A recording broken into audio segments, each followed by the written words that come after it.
جی میں ابو نصیر ہوں. اس نے 30,000 اشرفیوں کی تھیلی پکڑائی. کہا کسی دور میں تیرے والد کا غلام رہا تھا اور تیرے والد نے مجھے دیے تھے, اور میں پوچھتا تھا کہ کوئی ایسا شخص ہو جو اس کا والی ہو, وارث ہو, میں اس کو دوں. تو مجھے پتا چلا اس کا بیٹا ابو نصیر ہے. یہ تیری امانت ہے, لے لے. ابو نصیر کہتے ہیں راتوں رات امیر ہو گیا. اب تو کاروبار چمک نکلا, مال آ گیا, کثیر مال آ گیا. ابو نصیر کہتے ہیں میں صدقہ خیرات بہت دیتا تھا, میں صدقہ خیرات دیتا تھا بہت زیادہ. فرماتے ہیں ایک رات خواب دیکھنے لگا. خواب میں کیا دیکھتا ہوں, قیامت قائم ہو گئی ہے اور حساب و کتاب شروع ہو گیا. ابو نصیر کہتے ہیں میرا بھی حساب شروع. فرماتے ہیں جب میزان پہ آیا, حساب شروع ہوا, گناہ زیادہ ہے, نیکیاں کم ہیں. کہتے ہیں میں پریشان ہو گیا, نیکیاں کم ہیں. فرماتے ہیں کہ اتنے میں میں نے آواز دی, میں نے کہا جی میرے صدقے خیرات کہاں ہیں؟ تو آواز آئی لے آؤ اس کے صدقے خیرات بھی. کہتے اتنے میں صدقہ خیرات آئے مگر نیکیوں کا پلڑا بھاری نہیں ہوا. آواز آئی کہ یہ تو نے ریاکاری کے ساتھ صدقہ کیا تھا, دکھاوے کے ساتھ کیا تھا, اس کی کوئی نیکی ہے, وزن نہیں ہے. ابو نصیر کہتے ہیں پریشان ہو گیا کہ میرے تو نیکیاں کوئی نہیں ہیں. اتنے میں آواز آئی کہ ابو نصیر نے 2 پراٹھے صدقہ کیے تھے, وہ پراٹھے لے آؤ. کہتے حوصلہ ہو گیا, مجھے یاد آ گیا ان بچوں کو 2 پراٹھے کھلائے تھے. کہتے اتنے میں 2 پراٹھے آئے اور جب پلڑے میں رکھنے کی دیر تھی, پلڑا نیکیوں والا اور گناہ والا برابر برابر ہو گیا. ابو نصیر کہتے ہیں حیران تھا, ابھی بھی تو کامیابی نہیں ملی, یہ تو کام برابر برابر ہے. کہتے اتنے میں آواز آئی ان بچوں کی مسکراہٹ بھی لے آؤ, عورت کے آنسو بھی لے آؤ. ان بچوں کی مسکراہٹ بھی لے آؤ, اس عورت کے آنسو بھی لے آؤ. ابو نصیر کہتے ہیں کمال ہو گیا. وہ مسکراہٹ رکھنے کی دیر تھی, آنسو رکھنے کی دیر تھی, نیکیوں والا پلڑا بھاری ہو گیا. ابو نصیر کہتے ہیں آنکھ کھل گئی. میں نے کہا کہ نہیں, اب جو بھی کروں گا رب کی رضا کے لیے کروں.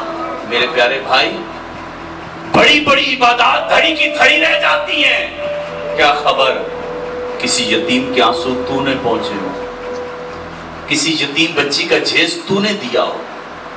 ہاں ایسے دکھ بہت ہیں, ایسے غم بہت ہیں جو اگر بیان کرنا شروع کروں تو وقت ہی نہیں. اور اگر آپ شاید آپ کے گاؤں میں جو مسجد ہوگی, اس مسجد کے محراب میں شاید لاکھوں روپیہ لگا ہوگا. آپ کی محبت کو میں سلام پیش کرتا ہوں. محراب میں جو لاکھوں روپیہ لگایا ہے آپ نے, وہ اگر نہ بھی لگاتے تو نماز پھر بھی ہو جانی تھی, نماز پھر بھی ہو جانی تھی. وہ لاکھوں روپیہ محراب کے پہ لگانے والے اس محراب میں کھڑے ہو کے نماز پڑھانے والے کے بچے کی دعائی کے پیسے بھی دیے. بہت بڑی بات کی ہے, سمجھ آئے تو پتہ نہیں آئے. جو مصلے پہ کھڑے ہو کے نماز پڑھاتا ہے, اس کی بیٹی جوان ہے, کسی سے کہتا بھی نہیں ہے, اس کے پاس جھیز کے پیسے بھی نہیں. محراب میں لاکھوں ٹائلوں پہ لگانے والے, تو نے یہ بھی غور کیا ہے تیرے گاؤں میں بیوہ عورت بھی رہتی ہے اور اس نے اپنی بیٹی کا رشتہ دیا ہوا ہے. رشتے والے بار بار تاریخ مانگتے ہیں, یہ ٹال مٹول کرتی ہے, یہ دروازے کی طرف دیکھتی ہے, کوئی تو دروازہ بجائے, چپکے سے آئے گئے بیٹی کے جھیز کے پیسے لے لے. وہ جھیز کے بغیر بیاتی کیوں نہیں ہے؟ سسرال والے تانے دیں گے, کیا لے کے آئی ہے تو. یہی ہے نا ہمارے معاشرے میں, اور کیا ہے. آج بہنوں کے ساتھ کیا رویہ ہے, بہن غریب ہے نا, غریب ہے, اس کا شور ریڈی لگاتا ہے اور ہمارے پاس تھوڑے پیسے آ جائیں, ہماری گردن میں سریا آتا ہے, ہم تو پھر بہن کو اہمیت نہیں دیتے نا. اس کی بیٹیاں جوان ہو تو ہم اس کی بیٹیوں کا رشتہ بھی نہیں لیتے. اور میں آپ کو بتاتا ہوں, میرے پاس ایک عورت مجھے فون کرتی ہے, اس کا بھائی میرے پاس جمعہ پڑھتا ہے. وہ کہتی مولانا ایک بات کرتی ہوں, میرے بھائی سے نہ کرنا, وہ آپ کے پاس جمعہ پڑھتا ہے. کہنے لگی بچپن میں میری بیٹی کا رشتہ اس نے طے کیا تھا, اب وہ امیر ہو گیا, میں غریب ہوں. میرا بھائی مجھے بار بار کہتا ہے جہاں مرضی بیٹی دے دے. میں اس کے گھر میں جا کے اپنا دوپٹہ اس کے پاؤں میں رکھا ہے, تو بیٹی نہیں کرے گا نا. لوگ پوچھیں گے تیرے بھائی نے رشتہ کیوں نہیں کیا. مولانا وہ میری بیٹی کا رشتہ نہیں کرتا, آپ اسے سمجھائیں کہ یہ رشتہ کر لے, میں لوگوں کو کیا منہ دکھاؤں گی. یار چند سکے آتے ہیں, تم رشتوں کو کیوں بھول جاتے ہو. بھائی کا انتقال ہو گیا اور وہ یتیم بھتیجا دروازے پہ کھڑا ہو کے دیکھے چاچے کا موڈ ٹھیک ہے یا نہیں، اس سے پہلے تو مر کیوں نہیں گیا؟ وہ بھتیجا پلٹ کے ماں سے کہے ماں گیا تو تھا مگر چچا کا موڈ ٹھیک نہیں تھا، تو نے بائیں کھولی کیوں نہیں؟ تیرے بھائی کا بیٹا تھا، تو نے سینے لگایا کیوں نہیں؟ ارے تو اسے سینے لگا دیتا، وہ بچہ خوش ہو کے کہتا چاچا نے پیار کیا ہے، عرش کر اب تجھ سے راضی ہو جاتا۔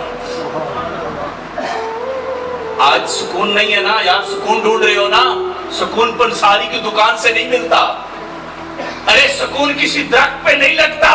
میں بڑے دعوے سے بات کرتا ہوں، بہن کو سینے لگا لے، غریب بھائی کو سینے لگا لے، ارے خاندان میں یتیم بچے ہیں تو باپ والا پیار دے دے۔ گاؤں میں کوئی بیوہ عورت ہے نا، چپکے سے جا کے مدد کرا، خدا کی قسم سکون تیرے دہلیز پہ دستک دے کے آئے، سکون کی زندگی گزارے گا۔ پیسوں سے امیر نہیں ہوتا، میں صحیح کہتا ہوں آپ، میں نے کھاٹ کھاٹ کا پانی پیا ہے، میں نے بڑے سفر کیے ہیں اور بڑے بڑے امیر لوگ دیکھے ہیں، میں نے روتے دیکھے ہیں، میں نے روتے دیکھے ہیں، میں نے۔ میرے پیارے بھائی رشتوں کی محبت لے آ، تو صرف رشتوں کی محبت۔ اگر جملہ ایک سمیٹ کے ایک جملے میں بولوں تو مزہ آ جائے گا۔ لوگوں نے خان کہا ہے نا، لوگوں نے چودھری کہا ہے نا، لوگوں نے ملک کہا ہے نا، راجہ صاحب کی حالت، لوگوں نے کیا پروٹوکول دیا ہے، لیکن مجھے ایمان سے بتا ساری دنیا خان کہتی رہی، لیکن اس میں مزہ تھا یا ماں جو کہتی تھی او بولے؟ ایمان سے بتا کس میں مزہ تھا؟ اس سے پوچھنا جس کی ماں نہیں ہے، اس سے پوچھنا جس کا باپ نہیں ہے۔ وہ ان جملوں کو ڈھونڈتے ہیں، یار ماربل اور ٹائلوں سے گھر نہیں سجتے ہیں، اگر بوڑھی ماں ہے نا چرپائی پہ پڑی ہے، خدا کی قسم تیرے گھر میں اللہ کی رحمتیں برس دیں گی۔ بڑے عظیم رشتے ہیں، بڑے پیارے رشتے ہیں، اور اگر اپنے سینے کو کینے سے پاک کر لیں، سینے کو کینے سے پاک کر لیں۔ آج یہ روحانی سلسلہ ہم بہت دور ہو گئے۔ میں آپ کو ایک مزے کی بات سناؤں، میرے ساتھ جو بھائی گاڑی چلا کے آئے انہوں نے خود پوری مسجد بنائی